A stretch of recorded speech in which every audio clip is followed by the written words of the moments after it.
Demon कैसा lark solo levelling का एक ऐसा आर्क दोस्तों जिसमें हम लोगों को पता चलता है कि जिन की माँ के साथ आखिर में क्या हुआ है, जिन के फादर कौन है और यहाँ पे वो कितने पावरफुल है और क्यों उन्होंने यहाँ पे एस रैंक करना वांग डोंगसू की कुत्तों की तरह पिटाई कर दी थी। एंड फाइनली दोस्तों हम लोगों को पता चलता है कि डीमन के असल में यहाँ पे जिनको एक ऐसी तरह की दवाई मिली जो यहाँ पे पूरे के पूरे वर्ल्ड में किसी को भी ठीक कर सकती है। और ये सब कैसे हुआ वो जानने के लिए इस वीडियो के अंत तक जरूर देखना। तो चलिए हम लोग यहाँ पे स्टार्ट करते हैं, लेकिन वीडियो स्टार्ट होने से पहले दोस्तों इस वीडियो को लाइक, चैनल को सब्सक्राइब और अगर वीडियो अच्छा लगे तो वीडियो के नीचे कमेंट करना मत भूलना। Anyway let's start the video. रेड गेट आर्क खत्म होने के बाद जिन अपने घर की तरफ जाता है और जिन की नज़र यहाँ पे बारूका के डैगर के ऊपर पड़ती है। उसकी चमकती हुई रोशनी और यूनिक ऑरा ने उसका ध्यान खींच लिया। जिन ने यहाँ पे दोस्तों 3 बार कोशिश की थी बारूका को एक्सट्रैक्ट करने की, लेकिन वो ऐसा नहीं कर पाया था। उसका जिन को यहाँ पे रिग्रेट था, लेकिन कम से कम उसके पास बारूका का डैगर तो था, जिसकी वजह से उसकी एजिलिटी यहाँ पे बढ़ गई थी। हांग सोंग यू के उसके घर को ड्रॉप ऑफ करने के बाद जिन अपने रास्ते पे निकल गया और यहाँ पे जिन सोचता है कि अभी भी दिन ख़त्म नहीं हुआ है और वो जिन्हो के साथ रेड कर सकता है, तो वो डायरेक्ट जाके जिन्हो से मिला और यहाँ पे जिन्हो अपने एस यूजुअल हिलरियस अंदाज में आर्मर पहनता है और वो यहाँ पे एक्शन के लिए तैयार हो जाता है। रास्ते में यहाँ पे जिन्हो डिसाइड करता है कि हांग सोंग यू को भी पिक कर ले। जिन्हो हमेशा की तरह जॉक मोड में मजाक करता हुआ कहता है कि जिन और उसके बीच में यहाँ पे क्या चल रहा है। जिनवू भी यहाँ पे मुस्कुरा देता है अपने दोस्त के हरकतों से एंटरटेन होते हुए। और जैसे ही वो लोग यहाँ पे डंजन के गेट के ऊपर पहुंचे, जिनवू और जिनो कार से उतरकर पोर्टल में चले गए और वो दोनों यहाँ पे सिस्टमेटिकली हर एक एरिया को क्लियर करते हैं दोस्तों। और यहाँ पे एक गेट पर दोस्तों जिनवू ने अपने 2 शैडो सोल्जर इग्रिस और आयन मॉन्स्टर को अनलिस्ट कर दिया और कुछ ही पलों में दोस्तों यहाँ पे इग्रिस और आयन ने सारे के सारे मॉन्स्टर का सफाया कर दिया। जिन्हो जिसने ऐसा पावर का डिस्प्ले पहली बार देखा था वो यहाँ पे इम्प्रेस्ड हो गया कि जिनके पास किस तरह की पावर है ये। और इसी दौरान दोस्तों हम लोग यहाँ पे यूएसए के ईस्ट कोस्ट पर देखते हैं। एक ए रैंक डंजन में हम लोग हंटर को देखते हैं जिसकी पूरी की पूरी स्क्वाड को यहाँ पे एक आदमी ने वाइप आउट कर दिया था और उस बंदे को देख के उसे लगता है कि ये कोई इंसान नहीं बल्कि एक मैजिकल बीस्ट है। और यहाँ पे उसे पता चलता है कि उसका महीना बहुत ही ज़्यादा है और वो 100% कोई ए रैंक डंजन वाले का नहीं हो सकता। वो बीस्ट उसे कहता है कि डरो मत, मैंने उनको नहीं माना, मैंने उनको सिर्फ बेहोश किया है। और यहाँ पे वो कहता है कि मैं कोई बीस्ट नहीं बल्कि एक इंसान ही हूँ और कोरियन हूँ और मुझे घर जाना है वापस कोरिया में। हम लोग अगले दिन देखते हैं जिन्हो ने जिन्हो से वादा किया था कि अगर वो लोग 19 रेड्स कंप्लीट करेंगे तो वो लोग पार्टी करेंगे। और यहाँ पे वो लोग कैफ़े में सेलिब्रेट करते हैं, ड्रिंक शेयर करते हुए अपने फ्यूचर प्लान डिस्कस करते हैं। बातों में यहाँ पे एक फ्लैशबैक ने जिन्हो को अपनी माँ की याद दिला दी और यहाँ पे जिनके पास डीमन कैसल की थी जो उसकी माँ को कोमा से क्योर करने का आखिरी रास्ता बचा था। जिन्हों ने अपना बैग पैक किया एक स्ट्रेंथ सेंस ऑफ डिटर्मिनेशन के साथ और अपनी बहन जिन्हा से एक झूठ बोलने का बहाना बनाया कि वो 1 हफ्ते के लिए यहाँ पे ट्रिप पे जा रहा है।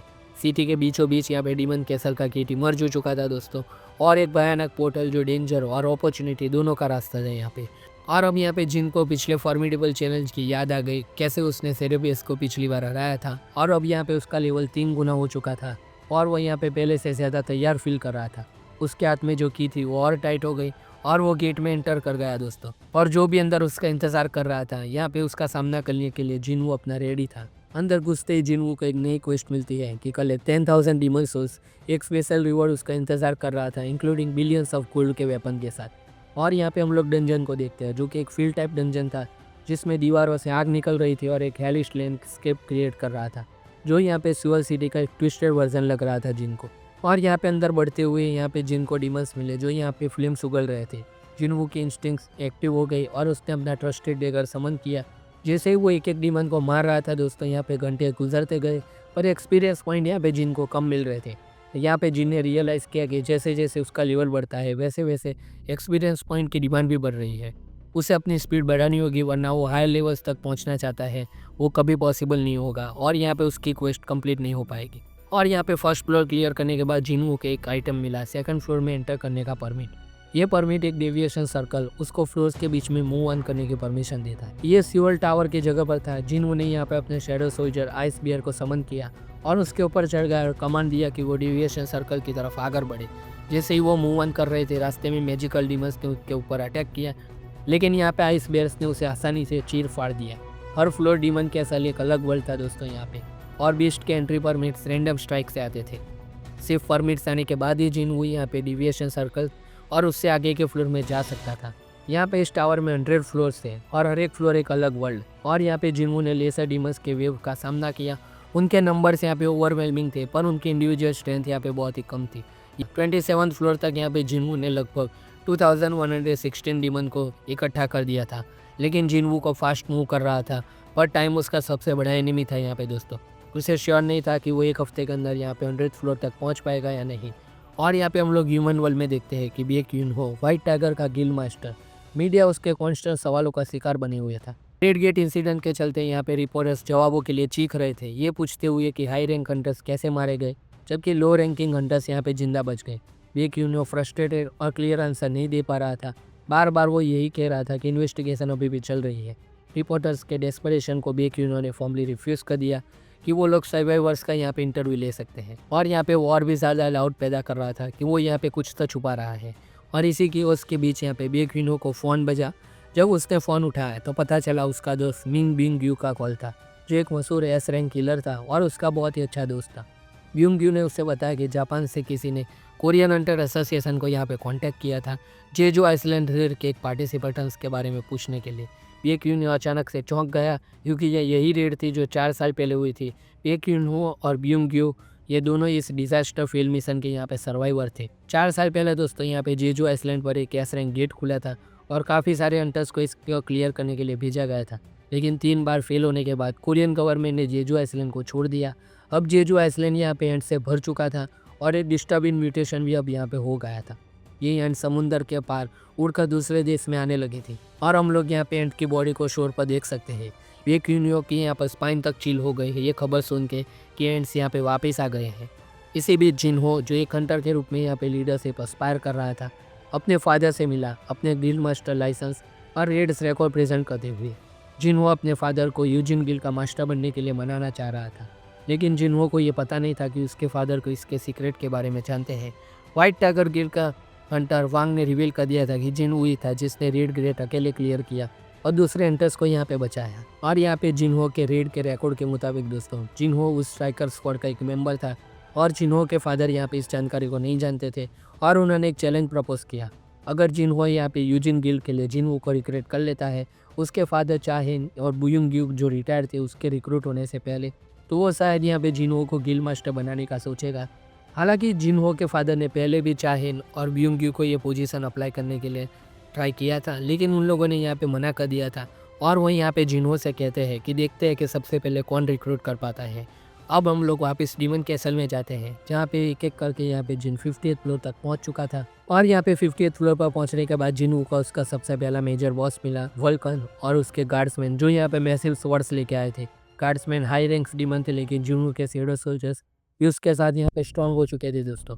आयरन, इग्रिस और आइस बीएस ने गार्डमैन को यहाँ पे आसानी से तोड़ डाला एक एक करके। वल्कन ने बैटल में यहाँ पे एंटर किया अपने मैसिव स्वॉर्ड को स्विंग करते हुए और इग्रिस को एक ही ब्लो में यहाँ पे उसने उड़ा दिया। और यहाँ पे गुस्से से जिनहो ने अपनी फुल स्ट्रेंथ यहाँ पे अनलिश की और यहाँ पे एक पावरफुल पंच देते हुए उसने वल्कन को उड़ाकर बहुत ही दूर भेज दिया। और यहाँ पे वल्कन ने अपना रेस स्किल एक्टिवेट किया जो सेरेब्रियस का स्किल था और अपने स्टेट्स को यहाँ पे 50% बढ़ा दिया। वल्कन के अटैक्स और भी तेज और पावरफुल हो गए थे और जिनवो को यहाँ पे आयरन के शील्ड की ज़रूरत पड़ी दोस्तों। आयरन ने अपनी शील्ड यहाँ पे जिन को दे दी और इस वजह से यहाँ पे जिन वल्कन के रिलेंटलेस अटैक से यहाँ पे बच पाया। और यहाँ पे वल्कन की फॉर्मिडेबल स्ट्रेंथ बहुत ही ज़्यादा थी दोस्तों, लेकिन जिनवो की एजिलिटी और स्पीड ने वल्कन के पावरफुल स्विंग को यहाँ पे उससे बचा लिया। और एंड मूवमेंट पे दोस्तों यहाँ पे जिन ने अपना कमांडर टच एक्टिवेट किया और अपने अटैक के रिकॉइल से उसके अटैक से यहाँ पे पीछे हट गए हैं। रियलाइजिंग की डायरेक्ट कन्फर्मेशन यहाँ पे काम नहीं कर रहा, जिनवो ने वल्कन को स्लो करने का प्लान बनाया। वो वल्कन के पीछे भागा और उसे थकाने का प्लान बनाते हुए अपने प्लान स्पॉट पर यहाँ पे जिन पहुँच गया। और यहाँ पे जैसे ही वो पहुँचा जिन वो हवा में उछला, अपनी स्पीड स्किल एक्टिवेट की और वल्कन के ऊपर यहाँ पे एक डेवास्टेटिंग ब्लो मारा और उसे नीचे गिरा दिया। वल्कन दर्द में यहाँ पे चिल्ला रहा था। फाइनली यहाँ पे जिनवू ने वल्कन को डिफीट कर लिया। जैसे ही 50th फ्लोर की बैटल यहाँ पे ख़त्म हुई दोस्तों, सिस्टम ने जिनवू को यहाँ पे कमाल के रिवॉर्ड्स दिए। Demon monarch's earring, orb of avarice, Vulcan son और सबसे important fragment of world tree. Sung Jinwoo को बैटल के दौरान अपने शेडो सोल्जर्स को अपग्रेड करने का नया तरीका पता चलता है। बैटल के बीच में दोस्तों यहाँ पे जिन को पता चलता है कि आयरन अपनी शील्ड के ऊपर काफ़ी इफेक्टिवली लड़ रहा है। इसे जिनवू को समझ आता है कि उसके बाकी के शेडोस भी वेपन और आइटम का यूज़ यहाँ पे कर सकते हैं।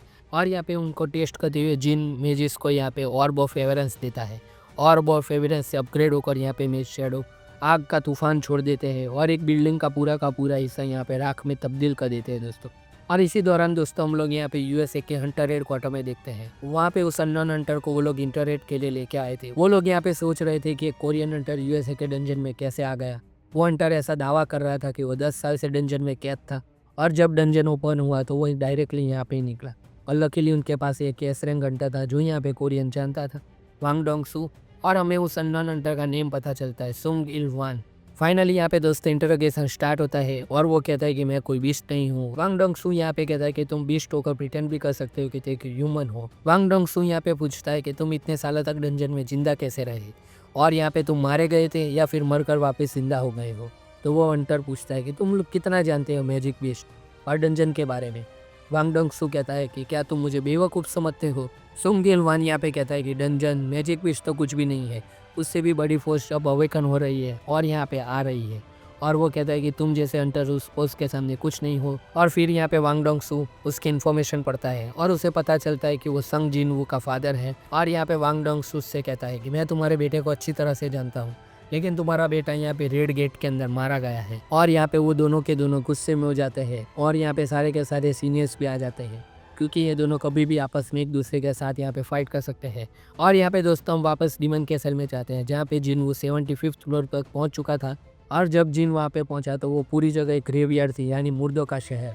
और वहाँ पर उसका वेट कर रहा था मुर्दों को कंट्रोल करने वाला मीटस। यहाँ जिन वू की प्रेजेंस को महसूस करने के बाद वो तुरंत अपनी डेड आर्मी को समन कर देता है और ज़मीन को फाड़ के यहाँ पे पूरी की पूरी डेड आर्मी बाहर निकल जाती है। लगता है कि किसी ने यहाँ पे हेल को अनलिश कर दिया है, लेकिन जिन को इससे कोई फ़र्क नहीं पड़ता और वो तुरंत उसे एज यूजुअल अपने दो वफादार इग्रिसन आयन को कहता है कि जाओ और मेरे लिए रास्ता साफ कर दो। और फिर क्या, यहाँ पे जिन की आर्मी और मीटस की आर्मी के बीच में बहुत ही बड़ी टक्कर होती है और बैटल बहुत ही घमासान होती है कि पूरा का पूरा डीमन कैसल यहाँ पे हिल गया। और एज यूजुअल यहाँ पे जिन की आर्मी उसके ऊपर भारी पड़ रही थी, लेकिन मीटस को यहाँ पे उसका कोई भी अंदाज़ा नहीं था और वो यहाँ पे समझ रहा था कि वो बैटल जीत रहा है। और जिन से पूछता है कि क्यों, शौक लगा मेरी आर्मी का पावर देख के। तभी हम लोग यहाँ पे जिन को देखते हैं जो यहाँ पे एक टावर के ऊपर खड़ा था और पीछे था ब्लडी रेड मून। और इस वाले जिन को देखकर दोस्तों किसी की भी फटके हाथ में आ जाए। और यहाँ पे जिन बड़े कूल अंदाज में पूछता है कि क्या हुआ, ये एक्सपेक्ट नहीं किया था। एंड बड़े आराम से जिन अपने टोन में पूछता है कि क्या आप मुड़ने भी डरने लगी क्या। और जब तक मीटस अपने पलक झपकाए उससे पहले यहाँ पे जिन उसके ऊपर अटैक कर देता है और उसको यहाँ पे ख़त्म कर देता है। उसके बाद जिन को और भी रिवर मिलते हैं दोस्तों। यहाँ पे रिवर्स में कवर था converted spring water from forest of echoes और डीमन मोनार्क का नेकलेस था। और यहाँ पे दोस्तों एक प्राइस पीस था जो वल्कन से पहले मिले इयरिंग्स को यहाँ पे कॉम्प्लीमेंट करता था। जब उसने यहाँ पे क्वेस्ट को कंप्लीट किया 10,000 डीमन सोल को कलेक्ट करके सिस्टम ने उसे और भी रिवॉर्ड दिए, फॉर्मिडेबल पावर ऑफ वेपन्स, एक रैंडम कर्स लूट बुक्स और होली वाटर ऑफ लाइफ का ब्लूप्रिंट और उसकी इन्वेंट्री में आ गया। इंट्रिग्ड होकर यहाँ पे जिनवू ने लिट बॉक्स खोला और उसके अंदर दोस्तों यहाँ पे एक और की थी जो यहाँ पे मिस्ट्री थी और एडवेंचर का वादा कर रही थी। लेकिन यहाँ पे ब्लूप्रिंट ने तुरंत ही जिन का ध्यान खींच लिया। इसमें होली वाटर ऑफ लाइफ बनाने का सीक्रेट था, एक पोटेंट एलिक्सर जो यहाँ पे किसी भी बीमार को ठीक कर सकता था। अपनी माँ की बीमारी का इलाज ढूंढने के लिए दोस्तों यहाँ पे जिन को यही चाहिए था और बिना किसी हेजिटेशन के जिन वो यहाँ पे डीमन कैसल से बाहर आ गया। उसके थॉट सिर्फ उसकी माँ के ऊपर ही यहाँ पे फोकस थे और हॉस्पिटल पहुँचकर दोस्तों यहाँ पे जिन उसके बिसाइड बैठा। ब्लूप्रिंट उसके सामने था। होली वाटर ऑफ लाइफ की रेसिपी में यहाँ पे 3 इंग्रेडिएंट थे दोस्तों। सबसे पहला था फ्रेगमेंट फ्रॉम वर्ल्ड ट्री जो ऑलरेडी उसके पास था, ये वल्कन को 50th फ्लोर पे मारने के बाद उसको मिला था। दूसरा था फॉरेस्ट एकोस का स्प्रिंग वाटर जो अभी मीटियस को मारने के बाद उसको मिला था। अब सिर्फ एक और इंग्रेडिएंट बचा था, प्योरीफाई ब्लड ऑफ डीमन जो यहाँ पे जिनको शायद डीमन कैसल के टॉप पोस्ट को फाइनल करने के बाद ही मिलेगा। अपने क्वेस्ट को पूरा करने का डिटर्मिनेशन लेकर यहाँ पे जिनवो ने अपने फ्रिस्ट को यहाँ पे क्लिंच किया और यहाँ पे वो बहुत ही डिटरमाइन लग रहा था दोस्तों। और यहाँ पे फाइनली हम लोग यूएसए में देखते हैं जहाँ पे वो पूरा का पूरा हेडक्वार्टर यहाँ पे डिस्ट्रॉय हो गया था। और यहाँ पे उनका डायरेक्टर सोचता है कि ये कोई यहाँ पे एक बैटल थी ही नहीं। यहाँ पे एक्चुअली दोस्तों जिनके बाप ने वन साइडेड डोमिनेशन में वांग डोंग सू की कुत्तों की तरह पिटाई कर दी थी। और हम लोग फाइनली वांग डोंग सू को देखते हैं जो यहाँ पे पड़ा हुआ था और पता नहीं जिनके फादर यहाँ पे कहाँ थे। और इसी के साथ दोस्तों यार यहाँ पे ख़त्म होता है। अगर आपको ये वीडियो अच्छा लगा हो तो वीडियो को लाइक, चैनल को सब्सक्राइब और यहाँ पे कमेंट करना मत भूलना क्योंकि एल्गोरिथम में बहुत ही बूस्ट मिलता है। Anyway, thank you for watching.